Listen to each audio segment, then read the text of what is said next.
Thank you so much, Christine and Sigran, for inviting me.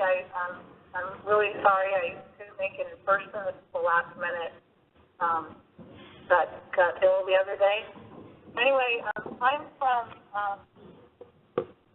NOAA's Office of Response and Restoration, the Assessment and Restoration Program, and we are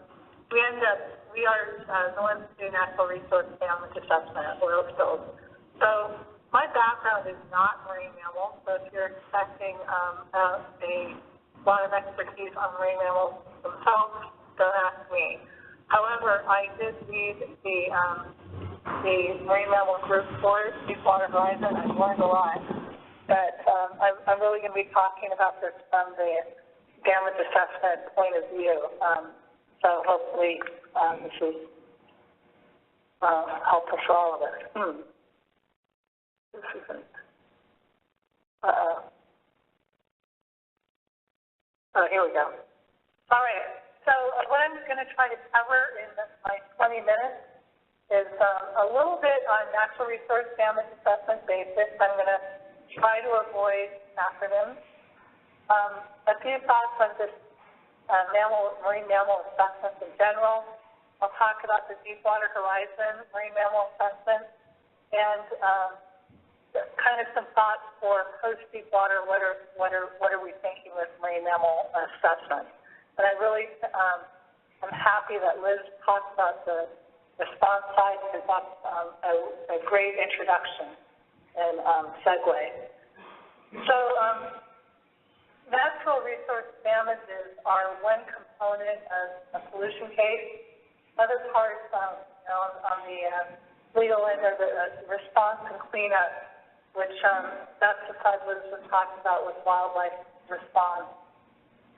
There's penalties from Clean Water Act and then other third-party claims. But NRDA is its own liability for resolving. The Natural Resource Damage Assessment Authorities I'm talking about today are from the Oil Pollution Act, although there's other laws that come into play depending on the circumstances, including some states have their own statutes that have some NRDA components.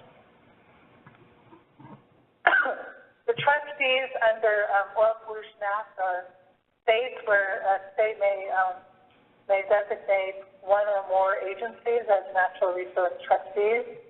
And on the federal side, there's U.S. Department of Interior and their bureaus, as well as NOAA, USDA, mainly we're thinking of the Forest Service there, Department of Defense, and then federally recognized tribes, territories, and foreign governments, which a lot of people don't think about.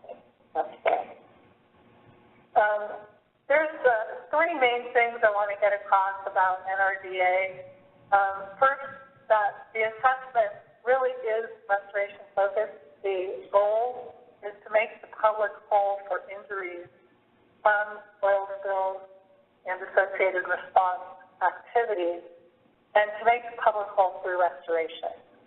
So when we do our assessment and quantify injuries, it's the idea of balancing and scaling to the types of restoration to make up for that injury.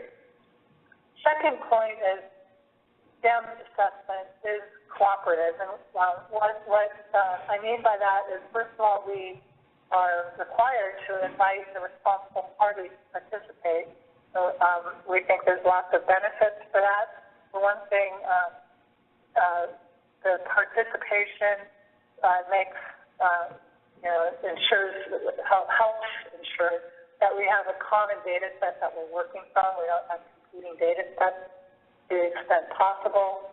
There's usually a funding agreement or arrangement as part of it, because NRDA does have a polluter, from the polluter pays principle. Basically, the RP also then gets access to the data and can participate in the field in many cases. So for the restoration is the co-trustees have to work together. And there's a public process through focusing on restoration projects, and when we produce a damage assessment restoration plan, there's a public process associated. So lastly, it's the legal process where we're required to show a causality or linkage between the release and the resource injury. And there's always the potential for litigation. That's not what we want, but it is possible, and so we have to be prepared for that in all our data activities. I am going to try to go very quickly. It's kind of a very busy, any slide with lots of arrows is probably not very fun. But really what I wanted to get at on the far left of this, hopefully you can see my cursor. The right box of this is basically what's in the Oil Pollution Act regulation. On the far left kind of boils down what we really do. And this is what we need to show is release, that the oil release, the pathways, where to go, how to get there, exposure, how is your natural resource of concern being exposed, and what's the exposure pathway. And then injuries, what are the effects? And further along, how do you quantify those effects to relate that to restoration? So that is, that was my 2-minute drill, although it's probably longer than 2 minutes, excuse me, on natural resource damage assessment. We have whole days of trainings on that, so if you're ever interested, that's something there's training available. So, excuse me, the second part of my talk is just a few thoughts on considerations for marine mammal assessment. Normally when, a lot of our damage assessments are looking at habitat effects for, maybe fish or invertebrate birds. But with marine mammals, we have a long-lived, slow-growing species. So it's possible some of the effects aren't being seen very quickly. So it's, so it takes some more thought for how we do the assessment. The logistics can be a challenge, especially we're in the Gulf of Mexico here with almost any mammal assessment is going to require boats or planes and a lot of expertise. To touch on the coordination response, again, I'm so glad with what Liz and the stranding folks are doing with respect to response. That's really helpful. We try to work with response wherever possible in NRDA. And hopefully we can build our NRDA based on good data collected during response. Then I'm just going to touch on 2 more things from this. As permitting, obviously, restoration availability is always kind of hard for marine mammals. Is what is available for projects that we can to compensate the public for a marine mammal injury. And that's, Laura Engelby will be talking about that for Deepwater later. And then lastly, baseline conditions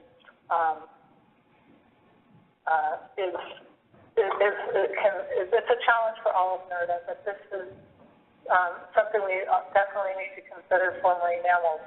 Where baseline under NRDA is kind of the conditions set for a spill.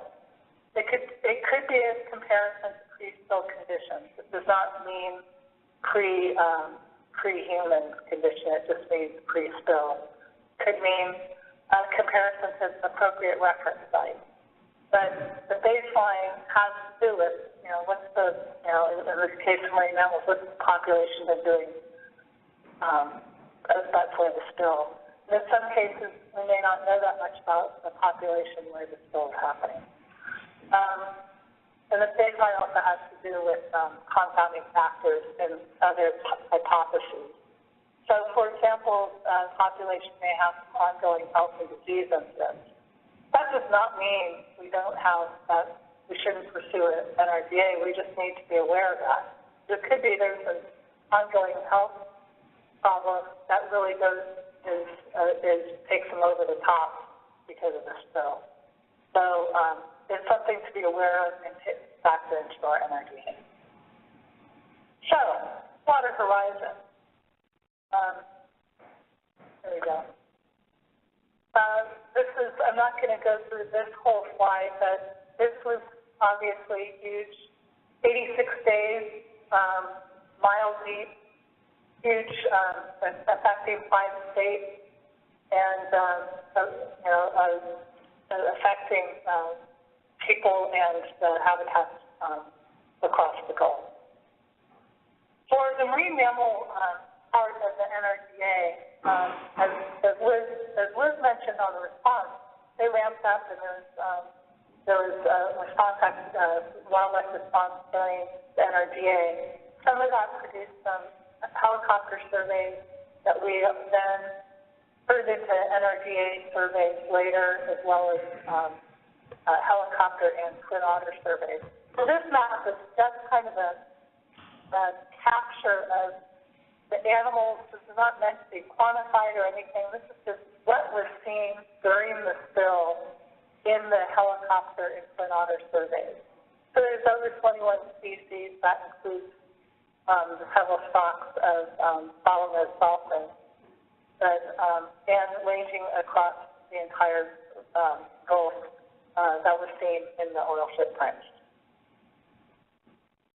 So then taking that and thinking about the routes of exposure, the one we were most concerned about was inhalation, vapors, aerosols, and droplets. Other routes of exposure would be incidental from water and sediments and prey, where there would be absorption, potentially, and aspiration. And then dermal exposure from the water column. So these animals are swimming through oil slicks. They did not avoid oil. They were swimming through it. They were feeding. They were resting in it, and throughout the 86 days. So this is kind of a snapshot of our NRDA, where the gray is the footprint. The blue line, this doesn't show the wellhead, but you can see my cursor right around there. The blue line is the 200-meter isobath. Past here is what we kind of delineated the oceanic marine mammals, including sperm whales and other whales, oceanic bottlenose dolphins, and other dolphinids. The purple line here is the 20-meter isobath. This is a shelf dolphin in the 20 to 200 meters. The orange to the purple is basically 0 to 20, and those would be coastal bottlenose dolphin stocks. Then each of these polygons are based on an estuary dolphin populations. These are not official stock boundaries. These were drawn for the purpose of the spill. And not shown on the map, but off is Sarasota Bay, or is it not Sarasota Bay? Sarasota Bay with Sarasota Bay, which was our reference population for health assessment. So in short, we're going to talk a lot about the basin and estuaries, but I did want to acknowledge that for the offshore species, some of the studies used were the passive acoustic with harps and mirrors from Scripps and Cornell. There was some sperm whale tagging by Bruce Bates at Oregon State, some overflights for the shelf species. There were ship surveys and aerial surveys. And then the base count and estuary is where we got most of our injury data for the bottlenose dolphins. And specifically, back to my map, Barataria Bay, which was the most heavily oiled part, and secondarily the Mississippi Sound data, but almost all of it information came from Barataria. So very quickly, the approach spores of Barataria Bay and bottlenose dolphins were kind of a combination of live dolphin studies and dead dolphin studies. So live dolphin health assessment, which Ryan Takashita is going to talk about, so I'm not going to go into that more. Then there were more population and observational studies of photo ID over several years to get at survival rates, and together with health assessment, getting at reproductive outcomes. We can also get remote biopsies to get genetics and hormones and participant organic contaminants. The POPs would be help determine if there was some compounding factors. And then finally, the dead animals help get demographics of the population, growth observations, both histopaths, as well as other kind of the compounding factors. We also got some age on it. So skipping to what we found, the top here is kind of the live animal, and the bottom is the dead animal. You can't really read that very well, probably. But the short answer is we found some moderate to severe lung disease in the health assessment, impaired stress response, also in health assessment. These were both corroborated from histopathology and the stranding. Increased mortality rates from the photo ID studies, also bolstered by stranding rates. And then low reproductive success found, and that was quite striking from the both health assessment and also corroborated in the stranding. So the bottom line is for the survival rate, and based on the market capture models, this Barataria Bay in the far west has had an 80-85% survival rate, which sounds high, but it isn't. The baseline really is for Sarasota and other areas in the 95 to 96% annual survival. So that was quite a change for Barataria Bay. And the reproductive success for both Barataria Bay and Mississippi Sound kind of averaged out to 19%. Some of these numbers may be updated by subsequent health assessment studies, but these are based on what we did for the NRDA. Combined baseline reproductive success is 65%. So that's a huge effect that really affects the long-term recovery. So the next step of quantifying the impact was a challenge. Dolphins are long-lived while maturing. Just counting dead individuals in that year doesn't fully describe the impact. So we did a population model that considered the long-term impacts from individual losses and incorporating reproductive effects and slow population recovery. So Dr. Laurie Sullivan and a whole group of modelers did the modeling work, and essentially what this is showing is the blue is kind of the baseline population model based on what it should be looking at, like a baseline. The red takes into account survival and fecundity rate with and then projects recovery out. So it gets to what it comes, the area between the red and the blue line is the injury. And the unit would be lost cetacean years. And by her modeling, the recovery would be about 40 to 42 years. This is Barataria Bay. So for each other population, which may not have had site-specific data, we took baseline the best data we could get for that population and applied some of the observed survival and fecundity rates we saw here based on that species population, and calculated it for all 21 or so species in the Gulf, and that was our injury quantification. The restoration site, Laura will hopefully talk about. we have publications, multiple publications. I'll have links that are in the presentation. If this talk is being shared, you'll be able to get the links.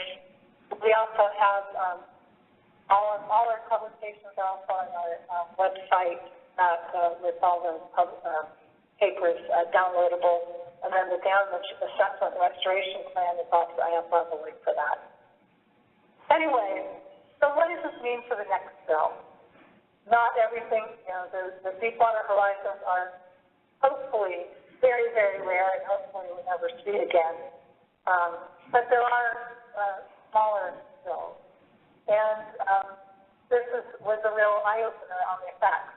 So, but bringing an assessment of that magnitude is quite an endeavor that will have to weigh a lot of factors. What's the size of the spill? What's the type of oil? What are the logistics to even get people out there? What do we know about the affected population? And what time horizon are we looking at? So as someone running an NRDA case will take all these things into account and what we want to bring to our assessment, and we're working with the marine mammal experts to see what the best way forward on these. So one of the things, what me and what I've been working on with a couple of other people is we're not providing SOPs that's not really very practical for NRDA. We have bills all over the country. Methods change. It'll change for each type of bill. But the concept of what kinds of tools that we have available, I think, are what we're really trying to get ourselves familiar with and know what we can get in place in different parts of the country. So we're still in the early stages of that. But what I just wanted to outline here, I'm not going to go more into conceptual models. That would be another talk. But if we have a spill, in your area, it's important to first sit down and map out that. What's the exposure? What's the pathway? What species that is? What do we think the effects are? Just think that through. It helps make us make a better case, make some better scientific decisions. But my second part on the assessment method is what some of us have gone through together with fisheries is what are, as other marine mammal experts, is what are the available assessment methods and tools that are currently available to us that we might apply? And I know I was sort of thinking broadly, and for each of these methods and tools, we ask kind of these 6 points of what are the contexts? Can we explain why this method is useful for NRDA and what the circumstances of use are? How the ML data considerations is how quickly you have to get out there. Baseline would have to do as well. Are there other studies out there? Do we know much about the technique that's going to give us the information we need? Other considerations, and this is huge, is cost, logistics, and also how long does it take to get your data back? I know that was kind of a problem with some of the acoustic methods, and it's not. I don't mean to pick on them. That's true for a lot of things. It takes a long time to get the data back, and that's something we need to know. Kind of get the expectations out there. Then lastly, the references and example applications. So these are some of the techniques that we've talked about. The ones I put in an arrow, don't put too much emphasis on this, but these are the ones that, in my opinion, this is not an official agency opinion, but these are things that we should think about getting out for most bills that would have a significant marine mammal effect. And that would be getting out there and get those photo ID studies. That's the second one. And get those started because it's hard to get those later. And it's especially useful if you know something about you already have existing studies in the area. The first bullet on photographic and video documentation is basically just go out there and take good pictures that are geo-referenced, that we have high-quality data and data management for, because that is surprisingly hard to get good video and photographic documentation. After photo ID, remote biopsy is also useful for the genetic stock structure to be kind of done in concert with photo ID. And then aerial sample surveys, we would hope could be coordinated with the response. We can't count on that all the time, but we recognize that these surveys are important to get and start getting a quantification of what's out there and what's being observed. And lastly, grading response. That is still that really affects marine mammals. I expect there would be a wildlife response that's working with. If not, then possibly the NRDA needs to take this up. So I am not at all saying any of these things I didn't put red arrows on. Those are all important. I'm just talking about what you can maybe get out quickly. All these other things potentially have their places. We have the captional health assessment that was enormously useful for the Deepwater Horizon NRDA. What I'm interested in how this could be applied to other populations, pinnipeds, and other areas that are not the Gulf Coast or Florida. That's all I have. I hope I didn't go over too much. Here's the links for our publications. There's a special edition of Endangered Species Research from 2016 that has a lot of our marine mammal work for CWH as well as a lot of the turtle work. And all the NRDA publications for DWH that we know of for DWH NRDA are on our website now to be fully available. And then the programmatic damage assessment is also has a bunch of technical info. I think that's all I have. Sorry if I went over. Perfect, Laurie. Thank you very much. And we will follow up with all the participants to make sure they get access to those links and those resources that you've shared. Okay. Thank you. Round of applause for Laurie, please.